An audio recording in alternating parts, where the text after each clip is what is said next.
ये एक Y map है और ये वाई मैप बड़ा अच्छा होता है जब आप मोल के क्वेश्चन सॉल्व कर रहे होते हो, आपको मोल बनाना होता है। देखो अगर आपको मास ग्राम में दिया है तो मोल बनाने के लिए आपको ए मतलब ग्राम एटॉमिक मास, एम मतलब ग्राम मॉलिक्यूलर मास से डिवाइड करना होगा। अगर आपको वॉल्यूम एट एसटीपी दिया हुआ है तब ये ओल्ड वाले से ही डिवाइड करेगा 22.4 लीटर। न्यू वाले केस में 22.7 हुआ है, बट अपन अभी 22.4 लीटर का यूज़ कर रहे हैं। और अगर आपको नंबर दिया, कोई भी नंबर दिया, number of electron, number of proton, number of atom कुछ दिया हुआ है, तो नंबर से अगर आपको मोल बनाना है तो आप एवोगाड्रो नंबर से डिवाइड करोगे।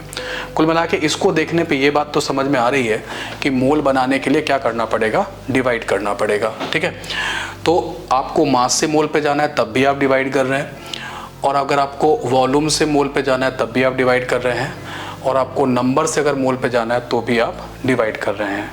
लेकिन एक बात का ध्यान रहे कि कुछ भी ऐसा नहीं कि कुछ भी डिवाइड कर देंगे। तो कितना अच्छा है कि मास से जब मोल पे जा रहे हैं तो मास ही डिवाइड हो रहा है, लेकिन मास कौन सा डिवाइड हो रहा है, एक मोल का मास डिवाइड हो रहा है। मैं आपको बताना चाह रहा हूँ कि अगर आप मास से मोल पे जाना चाहते हैं तो जिस सब्सटेंस का मास आप यहाँ पे ग्राम में रखेंगे न्यूमरेटर में, उसी सब्सटेंस के एक मोल का मास आप नीचे रखेंगे, ठीक है ना, 1 मोल का मास। तो मास में एक्चुअली ऊपर आपको मास रखना है, जिस सब्सटेंस का मास रखना है उसी सब्सटेंस का मास नीचे रखना है, लेकिन वो 1 मोल का मास होगा। तो ये मोल बन के आ जाएगा, ग्राम से ग्राम कैंसिल होगा और ये मोल बन जाएगा। वैसे क्या है कि जिसका वॉल्यूम होगा आपको 1 मोल का वॉल्यूम ही डिवाइड करना है, तो आप कहाँ पहुँच जाओगे, मोल पे पहुँच जाओगे। और नंबर से अगर आपको मोल पे आना है तो आपको 1 मोल का नंबर डिवाइड करना है, तो आप मोल पे पहुंच जाओगे।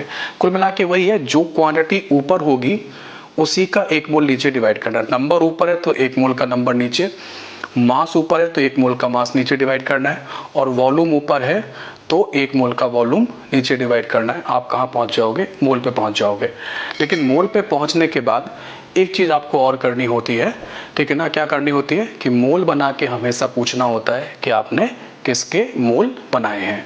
अब आप मोल बनाने के क्वेश्चंस, और जब भी आप मोल से कहीं पर जाओगे, इधर से अगर आपको मोल से कहीं पे जाना है तो आपको क्या करना पड़ता है, जैसे आप आए थे मोल बनाकर वैसे आपको मल्टीप्लाई करना होता है। ठीक है, तो मोल बनाने के लिए डिवाइड करना है, और डिवाइड करने के बाद मोल से कहीं पर भी जाना है तो क्या करना है, मल्टीप्लाई करना होता है। और साथ में मोल बनाकर हमेशा ये पूछना होता है कि आपने किसके मोल बनाए हैं। अगर आप ये चीज़ें याद रखते हैं तो आपके सारे क्वेश्चन क्या हो जाएंगे, सॉल्व हो जाएंगे। इस वाई मैप पे बेस्ड मैंने आपको एक क्विज दिया है, डिस्क्रिप्शन बॉक्स पे एक लिंक है, आप उसे ओपन कीजिए, रजिस्ट्रेशन कीजिए और उस क्विज को सॉल्व कीजिए, और बताइए कि आपके वाई मैप से रिलेटेड जो क्वेश्चंस थे उनमें से कितने क्वेश्चंस आपने सॉल्व किए हैं। ठीक है, चलो मिलते हैं नेक्स्ट कॉन्सेप्ट के लिए नेक्स्ट वीडियो में। Thank you.